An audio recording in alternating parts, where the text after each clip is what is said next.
Aladdin. This tale is considered to be part of a collection known as 1001 Nights or Arabian Nights, but it's actually set in China and only appears in English translations of the collection.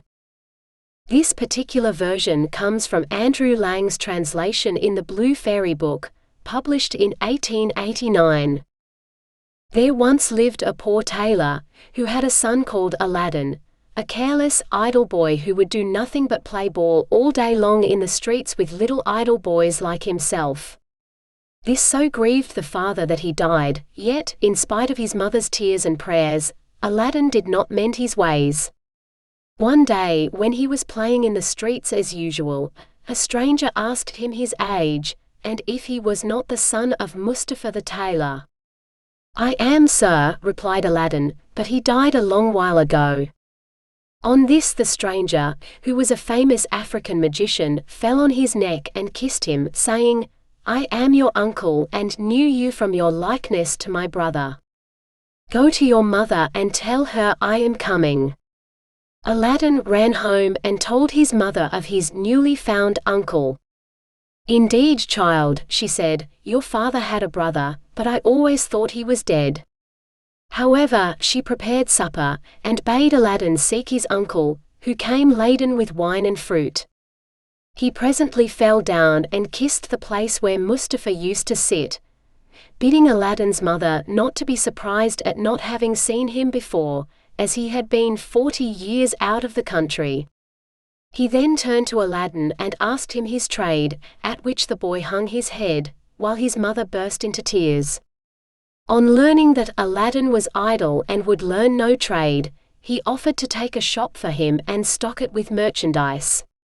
Next day he bought Aladdin a fine suit of clothes and took him all over the city, showing him the sights, and brought him home at nightfall to his mother, who was overjoyed to see her son so fine. The next day the magician led Aladdin into some beautiful gardens a long way outside the city gates. They sat down by a fountain and the magician pulled a cake from his girdle, which he divided between them. They then journeyed onward till they almost reached the mountains. Aladdin was so tired that he begged to go back, but the magician beguiled him with pleasant stories, and led him on in spite of himself. At last they came to two mountains, divided by a narrow valley. "We will go no farther," said the false uncle. "I will show you something wonderful, only do you gather up sticks, while I kindle a fire." When it was lit, the magician threw on it a powder he had about him, at the same time saying some magical words. The earth trembled a little and opened in front of them, disclosing a square flat stone with a brass ring in the middle to raise it by. Aladdin tried to run away, but the magician caught him and gave him a blow that knocked him down. "What have I done, uncle?" he said piteously, whereupon the magician said more kindly, "Fear nothing, but obey me. Beneath this stone lies a treasure which is to be yours, and no one else may touch it, so you must do exactly as I tell you." At the word treasure Aladdin forgot his fears, and grasped the ring as he was told, saying the names of his father and grandfather. The stone came up quite easily, and some steps appeared. "Go down," said the magician. "At the foot of those steps you will find an open door leading into 3 large halls. Tuck up your gown and go through them without touching anything, or you will die instantly. These halls lead into a garden of fine fruit trees. Walk on until you come to a niche in a terrace, where stands a lighted lamp. Pour out the oil it contains, and bring it to me." He drew a ring from his finger and gave it to Aladdin, bidding him prosper. Aladdin found everything as the magician had said, gathered some fruit off the trees, and having got the lamp, arrived at the mouth of the cave. The magician cried out in a great hurry, "Make haste and give me the lamp." This Aladdin refused to do until he was out of the cave.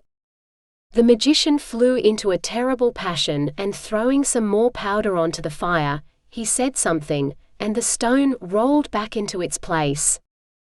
The magician left Persia forever, which plainly showed that he was no uncle of Aladdin's, but a cunning magician, who had read in his magic books of a wonderful lamp, which would make him the most powerful man in the world. Though he alone knew where to find it, he could only receive it from the hand of another. He had picked out the foolish Aladdin for this purpose, intending to get the lamp, and kill him afterward. For 2 days Aladdin remained in the dark, crying and lamenting. At last he clasped his hands in prayer, and in so doing rubbed the ring, which the magician had forgotten to take from him. Immediately an enormous and frightful genie rose out of the earth, saying, "What wouldst thou with me? I am the slave of the ring and will obey thee in all things." Aladdin fearlessly replied, "Deliver me from this place," whereupon the earth opened, and he found himself outside. As soon as his eyes could bear the light he went home, but fainted on the threshold. When he came to himself he told his mother what had passed, and showed her the lamp and the fruits he had gathered in the garden, which were, in reality, precious stones. He then asked for some food. "Alas, child," she said, "I have nothing in the house, but I have spun a little cotton and will go and sell it." Aladdin bade her keep her cotton, for he would sell the lamp instead. As it was very dirty, she began to rub it, that it might fetch a higher price. Instantly a hideous genie appeared, and asked what she would have. She fainted away, but Aladdin, snatching the lamp, said boldly, "Fetch me something to eat." The genie returned with a silver bowl, 12 silver plates containing rich meats, 2 silver cups, and 2 bottles of wine. Aladdin's mother, when she came to herself, said, "Whence comes this splendid feast?" "Ask not, but eat," replied Aladdin. So they sat at breakfast till it was dinner time, and Aladdin told his mother about the lamp. She begged him to sell it, and have nothing to do with devils. "No," said Aladdin, "since chance hath made us aware of its virtues, we will use it, and the ring likewise, which I shall always wear on my finger." When they had eaten all the genie had brought, Aladdin sold one of the silver plates, and so on until none were left. He then had recourse to the genie, who gave him another set of plates, and thus they lived for many years. One day Aladdin heard an order from the Sultan proclaimed that everyone was to stay at home and close his shutters, while the princess, his daughter, went to and from the bath. Aladdin was seized by a desire to see her face, which was very difficult, as she always went veiled. He hid himself behind the door of the bath, and peeped through a chink. The princess lifted her veil as she went in, and looked so beautiful that Aladdin fell in love with her at first sight. He went home so changed that his mother was frightened. He told her he loved the princess so deeply that he could not live without her, and meant to ask her in marriage of her father. His mother, on hearing this, burst out laughing, but Aladdin at last prevailed upon her to go before the Sultan and carry his request. She fetched a napkin and laid in it the magic fruits from the enchanted garden, which sparkled and shone like the most beautiful jewels. She took these with her to please the Sultan and set out, trusting in the lamp. The Grand Vizier and the Lords of Council had just gone in, as she entered the hall, and placed herself in front of the Sultan. He, however, took no notice of her. She went every day for a week, and stood in the same place. When the council broke up on the 6th day, the Sultan said to his vizier, "I see a certain woman in the audience chamber every day carrying something in a napkin. Call her next time, that I may find out what she wants." Next day, at a sign from the vizier, she went up to the foot of the throne and remained kneeling till the Sultan said to her, "Rise, good woman, and tell me what you want." She hesitated, so the Sultan sent away all but the vizier, and bade her speak frankly, promising to forgive her beforehand for anything she might say. She then told him of her son's violent love for the princess. "I prayed him to forget her," she said, But in vain, he threatened to do some desperate deed if I refused to go and ask your majesty for the hand of the princess. Now I pray you to forgive not me alone, but my son Aladdin." The Sultan asked her kindly what she had in the napkin, whereupon she unfolded the jewels and presented them. He was thunderstruck, and turning to the vizier said, "What sayest thou? Ought I not to bestow the princess on one who values her at such a price?" The vizier, who wanted her for his own son, begged the Sultan to withhold her for 3 months, in the course of which he hoped his son would contrive to make him a richer present. The Sultan granted this, and told Aladdin's mother that, though he consented to the marriage, she must not appear before him again for 3 months. Aladdin waited patiently for nearly 3 months, but after 2 had elapsed, his mother, going into the city to buy oil, found everyone rejoicing, and asked what was going on. "Do you not know," was the answer, "that the son of the Grand Vizier is to marry the Sultan's daughter tonight?" Breathless, she ran and told Aladdin, who was overwhelmed at first, but presently bethought him of the lamp. He rubbed it, and the genie appeared, saying, "What is thy will?" Aladdin replied, "The Sultan, as thou knowest, has broken his promise to me, and the vizier's son is to have the princess. My command is that tonight you bring hither the bride and bridegroom." "Master, I obey," said the genie. Aladdin then went to his chamber, where, sure enough, at midnight the genie transported the bed containing the vizier's son and the princess. "Take this new married man," he said, "and put him outside in the cold, and return at daybreak." Whereupon the genie took the vizier's son out of bed, leaving Aladdin with the princess. "Fear nothing," Aladdin said to her, "you are my wife, promised to me by your unjust father, and no harm shall come to you." The princess was too frightened to speak, and passed the most miserable night of her life, while Aladdin lay down beside her and slept soundly. At the appointed hour the genie fetched in the shivering bridegroom, laid him in his place, and transported the bed back to the palace. Presently the Sultan came to wish his daughter good morning. The unhappy vizier's son jumped up and hid himself, while the princess would not say a word, and was very sorrowful. The Sultan sent her mother to her, who said, "How comes it, child, that you will not speak to your father? What has happened?" The princess sighed deeply, and at last told her mother how, during the night, the bed had been carried into some strange house, and what had passed there. Her mother did not believe her in the least, but bade her rise and consider it an idle dream. The following night exactly the same thing happened, and next morning, on the princess's refusal to speak, the Sultan threatened to cut off her head.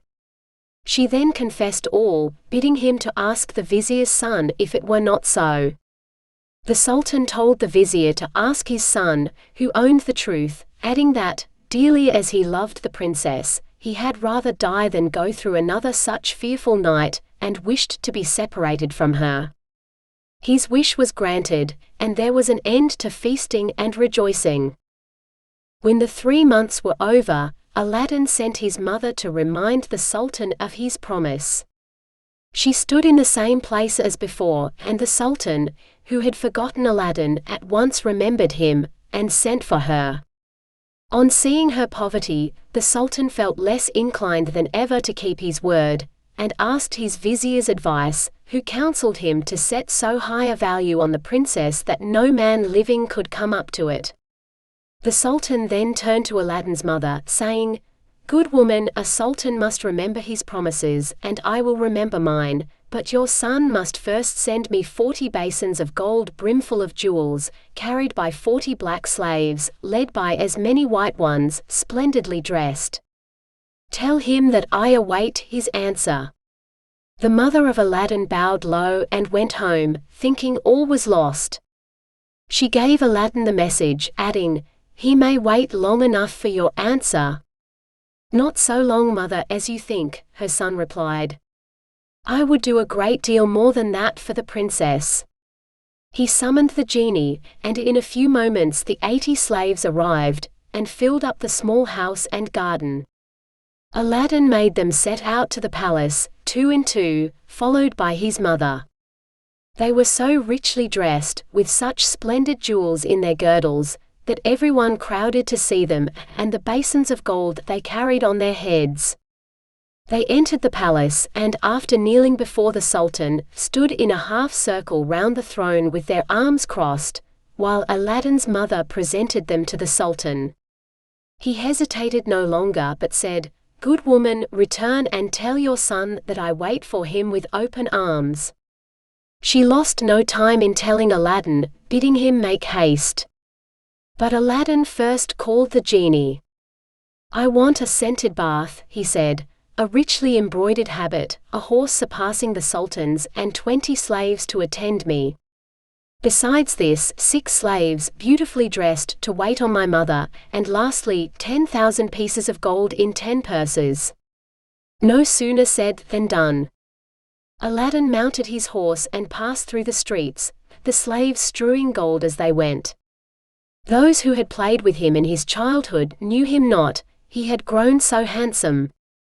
When the Sultan saw him, he came down from his throne, embraced him, and led him into a hall where a feast was spread, intending to marry him to the princess that very day. But Aladdin refused, saying, "I must build a palace fit for her," and took his leave. Once home, he said to the genie, "Build me a palace of the finest marble, set with jasper, agate, and other precious stones. In the middle you shall build me a large hall with a dome, its 4 walls of massy gold and silver, each having 6 windows, whose lattices, all except one which is to be left unfinished, must be set with diamonds and rubies. There must be stables and horses and grooms and slaves, go and see about it." The palace was finished by the next day, and the genie carried him there, and showed him all his orders faithfully carried out, even to the laying of a velvet carpet, from Aladdin's palace to the Sultan's. Aladdin's mother then dressed herself carefully, and walked to the palace with her slaves, while he followed her on horseback. The Sultan sent musicians with trumpets and cymbals to meet them, so that the air resounded with music and cheers. She was taken to the princess, who saluted her and treated her with great honor. At night the princess said goodbye to her father, and set out on the carpet for Aladdin's palace, with his mother at her side, and followed by the 100 slaves. She was charmed at the sight of Aladdin, who ran to receive her. "Princess," he said, "blame your beauty for my boldness if I have displeased you." She told him that, having seen him, she willingly obeyed her father in this matter. After the wedding had taken place, Aladdin led her into the hall, where a feast was spread, and she supped with him, after which they danced till midnight. Next day Aladdin invited the Sultan to see the palace. On entering the hall with the 24 windows, with their rubies, diamonds, and emeralds, he cried, "It is a world's wonder. There is only one thing that surprises me. Was it by accident that one window was left unfinished?" "No, sir, by design," returned Aladdin. "I wished your majesty to have the glory of finishing this palace." The Sultan was pleased, and sent for the best jewelers in the city. He showed them the unfinished window, and bade them fit it up like the others. "Sir," replied their spokesman, "we cannot find jewels enough." The Sultan had his own fetched, which they soon used, but to no purpose, for in a month's time the work was not half done. Aladdin, knowing that their task was vain, bade them undo their work and carry the jewels back, and the genie finished the window at his command. The Sultan was surprised to receive his jewels again, and visited Aladdin, who showed him the window finished. The Sultan embraced him, the envious vizier meanwhile hinting that it was the work of enchantment. Aladdin had won the hearts of the people by his gentle bearing. He was made captain of the Sultan's armies and won several battles for him, but remained modest and courteous as before, and lived thus in peace and content for several years. But far away in Africa the magician remembered Aladdin, and by his magic arts, discovered that Aladdin, instead of perishing miserably in the cave, had escaped, and had married a princess, with whom he was living in great honor and wealth. He knew that the poor tailor's son could only have accomplished this by means of the lamp, and traveled night and day until he reached the capital of China, bent on Aladdin's ruin. As he passed through the town, he heard people talking everywhere about a marvelous palace. "Forgive my ignorance," he asked, "what is this palace you speak of?" "Have you not heard of Prince Aladdin's palace?" was the reply, "the greatest wonder of the world? I will direct you if you have a mind to see it." The magician thanked him who spoke, and having seen the palace, knew that it had been raised by the genie of the lamp, and became half mad with rage. He determined to get hold of the lamp, and again plunge Aladdin into the deepest poverty. Unluckily, Aladdin had gone a-hunting for 8 days, which gave the magician plenty of time. He bought a dozen copper lamps, put them into a basket, and went to the palace, crying, "New lamps for old," followed by a jeering crowd. The princess, sitting in the hall of 24 windows, sent a slave to find out what the noise was about, who came back laughing, so that the princess scolded her. "Madam," replied the slave, "who can help laughing to see an old fool offering to exchange fine new lamps for old ones?" Another slave, hearing this, said, "There is an old one on the cornice there which he can have." Now this was the magic lamp, which Aladdin had left there, as he could not take it out hunting with him. The princess, not knowing its value, laughingly bade the slave take it and make the exchange. She went and said to the magician, "Give me a new lamp for this." He snatched it and bade the slave take her choice, amid the jeers of the crowd. Little he cared, but left off crying his lamps, and went out of the city gates to a lonely place, where he remained till nightfall, when he pulled out the lamp and rubbed it. The genie appeared, and at the magician's command carried him, together with the palace and the princess in it, to a lonely place in Africa. Next morning the Sultan looked out of the window toward Aladdin's palace and rubbed his eyes, for it was gone. He sent for the vizier and asked what had become of the palace. The vizier looked out too, and was lost in astonishment. He again put it down to enchantment, and this time the Sultan believed him, and sent 30 men on horseback to fetch Aladdin in chains. They met him riding home, bound him, and forced him to go with them on foot. The people, however, who loved him, followed armed, to see that he came to no harm. He was carried before the Sultan, who ordered the executioner to cut off his head.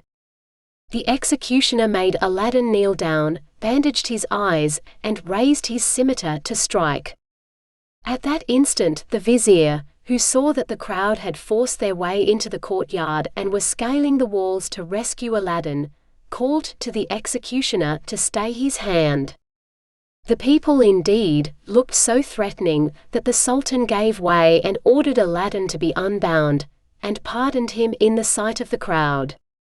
Aladdin now begged to know what he had done. "False wretch," said the Sultan, "come thither," and showed him from the window the place where his palace had stood. Aladdin was so amazed that he could not say a word. "Where is my palace and my daughter?" demanded the Sultan. "For the first I am not so deeply concerned, but my daughter I must have, and you must find her or lose your head." Aladdin begged for 40 days in which to find her, promising, if he failed, to return and suffer death at the Sultan's pleasure. His prayer was granted, and he went forth sadly from the Sultan's presence. For 3 days he wandered about like a madman, asking everyone what had become of his palace, but they only laughed and pitied him. He came to the banks of a river, and knelt down to say his prayers before throwing himself in. In so doing, he rubbed the magic ring he still wore.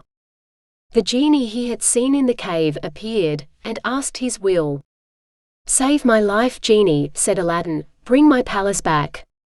"That is not in my power," said the genie. "I am only the slave of the ring, you must ask him of the lamp." "Even so," said Aladdin, "but thou canst take me to the palace and set me down under my dear wife's window." He at once found himself in Africa, under the window of the princess, and fell asleep out of sheer weariness. He was awakened by the singing of the birds, and his heart was lighter. He saw plainly that all his misfortunes were owing to the loss of the lamp, and vainly wondered who had robbed him of it. That morning the princess rose earlier than she had done since she had been carried into Africa by the magician, whose company she was forced to endure once a day. She, however, treated him so harshly that he dared not live there altogether. As she was dressing, one of her women looked out, and saw Aladdin. The princess ran and opened the window, and at the noise she made Aladdin looked up. She called to him to come to her, and great was the joy of these lovers at seeing each other again. After he had kissed her, Aladdin said, "I beg of you, princess, in God's name, before we speak of anything else for your own sake and mine, tell me what has become of an old lamp I left on the cornice in the hall of 24 windows, when I went a-hunting." "Alas," she said, "I am the innocent cause of our sorrows," and told him of the exchange of the lamp. "Now I know," cried Aladdin, "that we have to thank the African magician for this. Where is the lamp?" "He carries it about with him," said the princess. "I know, for he pulled it out of his breast to show me. He wishes me to break my faith with you and marry him, saying that you were beheaded by my father's command. He is forever speaking ill of you, but I only reply by my tears. If I persist, I doubt not, but he will use violence." Aladdin comforted her, and left her for a while. He changed clothes with the first person he met in the town, and having bought a certain powder, returned to the princess, who let him in by a little side door. "Put on your most beautiful dress," he said to her, "and receive the magician with smiles, leading him to believe that you have forgotten me. Invite him to sup with you, and say you wish to taste the wine of his country. He will go for some, and while he is gone I will tell you what to do." She listened carefully to Aladdin, and when he left she arrayed herself gaily for the first time since she left China. She put on a girdle and headdress of diamonds, and seeing in a glass that she was more beautiful than ever, received the magician, saying, to his great amazement, "I have made up my mind that Aladdin is dead, and that all my tears will not bring him back to me, so I am resolved to mourn no more, and have therefore invited you to sup with me, but I am tired of the wines of China, and would fain taste those of Africa." The magician flew to his cellar, and the princess put the powder Aladdin had given her in her cup. When he returned she asked him to drink her health in the wine of Africa, handing him her cup in exchange for his, as a sign she was reconciled to him. Before drinking, the magician made her a speech in praise of her beauty, but the princess cut him short, saying, "Let us drink first, and you shall say what you will afterward." She set her cup to her lips and kept it there, while the magician drained his to the dregs, and fell back lifeless. The princess then opened the door to Aladdin and flung her arms round his neck, but Aladdin put her away, bidding her leave him, as he had more to do. He then went to the dead magician, took the lamp out of his vest, and bade the genie carry the palace and all in it back to China. This was done, and the princess in her chamber only felt 2 little shocks, and little thought she was at home again. The Sultan, who was sitting in his closet, mourning for his lost daughter, happened to look up, and rubbed his eyes, for there stood the palace as before. He hastened thither, and Aladdin received him in the hall of the 24 windows, with the princess at his side. Aladdin told him what had happened, and showed him the dead body of the magician, that he might believe. A 10 days feast was proclaimed, and it seemed as if Aladdin might now live the rest of his life in peace, but it was not to be.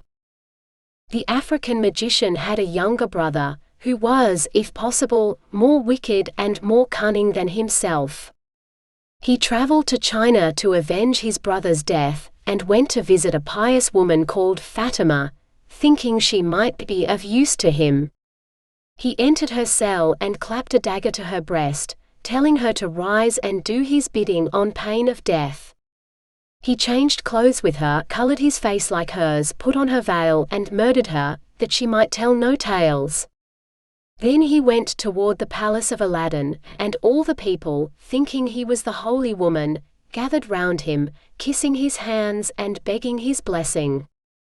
When he got to the palace, there was such a noise going on round him, that the princess bade her slave look out of the window and ask what was the matter. The slave said it was the holy woman, curing people by her touch of their ailments, whereupon the princess, who had long desired to see Fatima, sent for her. On coming to the princess, the magician offered up a prayer for her health and prosperity. When he had done, the princess made him sit by her, and begged him to stay with her always. The false Fatima, who wished for nothing better, consented, but kept his veil down for fear of discovery. The princess showed him the hall, and asked him what he thought of it. "It is truly beautiful," said the false Fatima. "In my mind it wants but one thing." "And what is that?" said the princess. "If only a roc's egg," replied he, "were hung up from the middle of this dome, it would be the wonder of the world." After this the princess could think of nothing but the roc's egg, and when Aladdin returned from hunting, he found her in a very ill humor. He begged to know what was amiss, and she told him that all her pleasure in the hall was spoiled for the want of a roc's egg, hanging from the dome. "If that is all," replied Aladdin, "you shall soon be happy." He left her and rubbed the lamp, and when the genie appeared, commanded him to bring a roc's egg.